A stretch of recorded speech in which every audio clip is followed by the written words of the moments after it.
Hi, this is Firoz and you are watching my channel. আমি এই চ্যানেলটি মূলত বাংলা থেকে কন্টিনিউ করব। আর এই চ্যানেলটিতে আপনারা দেখতে পাবেন ব্লগিংয়ের মাধ্যমে কিছু লাইভ স্টোরি, বলা যায় স্টোরি বলতে যেগুলো কিছু মানুষের হিডেন স্টোরি রয়েছে। সব মানুষই প্রেম করেছে বা কোনো না কোনো ডিপ্রেশন বা কোনো না কোনো সিচুয়েশনের মধ্যে দিয়ে গিয়েছে, সেই স্টোরিগুলো প্রকাশ করতে পারেনি। আপনারা আমাদের সাথে কন্ট্যাক্ট করতে পারেন এবং আপনাদের স্টোরি শেয়ার করতে পারেন। সেই স্টোরি আমরা এই চ্যানেলের মাধ্যমে সবার কাছে পৌঁছে দেবো। তো আজকে আমি যে স্টোরিটা নিয়ে চলে আসছি, একটা খুব দুঃখজনক স্টোরি বা বলা যায় পেইনফুল। নর্মাল লাইফের মতো একটি ছেলে ছিল, সেই ছেলেটির মা বাবাও ছিল। ইভেন কিছুদিন পরে তাদের একটি বাচ্চা হয়, আরেকটি যেটি হয় মেয়ে। তার মা বাবার মধ্যে এমন কিছু ক্যাচাল বা এমন কিছু ঝামেলা চলে আসে যে তারা শেষ অবধি ডিভোর্স নিতে বাধ্য হয়। ডিভোর্স নিতে গিয়ে এই বাচ্চা দুটোকে তারা সেপারেট করে নেয়।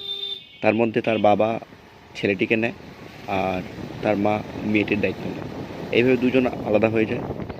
কিছুদিন ছেলেটিকে বাড়িতে রাখার পর, পড়াশোনা করার পর, ক্লাস 8 অবধি যাওয়ার পরেই তার বাবা ছেলেটিকে জানায় যে তাকে মেসে চলে যেতে।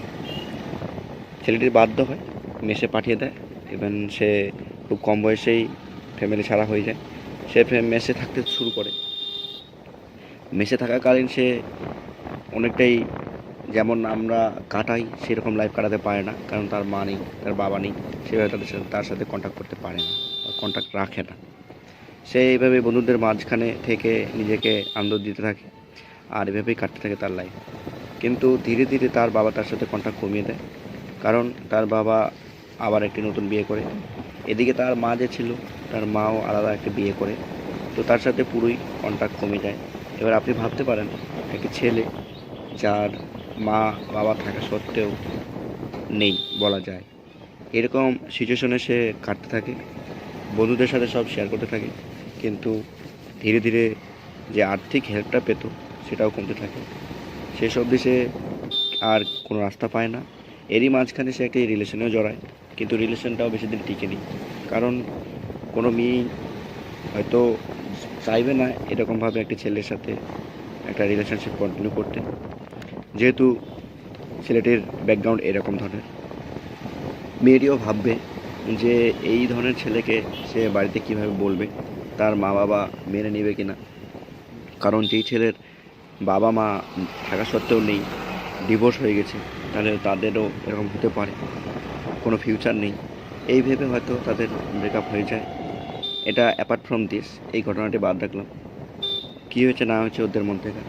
কিন্তু এইভাবে ব্রেকআপ হওয়ার পর ছেলেটি আরও নিজেকে একা ফিল করতে থাকে।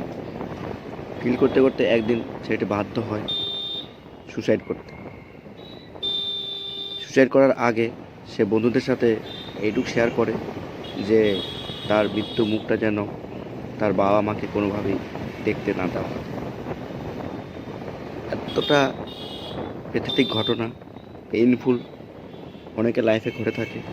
তাই বলছি, যতক্ষণ আছে নিজের লোকজন, কাছের লোকজন, সবার পাশে থাকুন।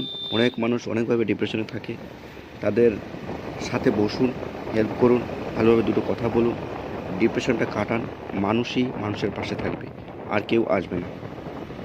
হয়তো আজকে আপনি বিপদে আছেন, অন্য কেউ আপনার পাশে এসে দাঁড়ালো।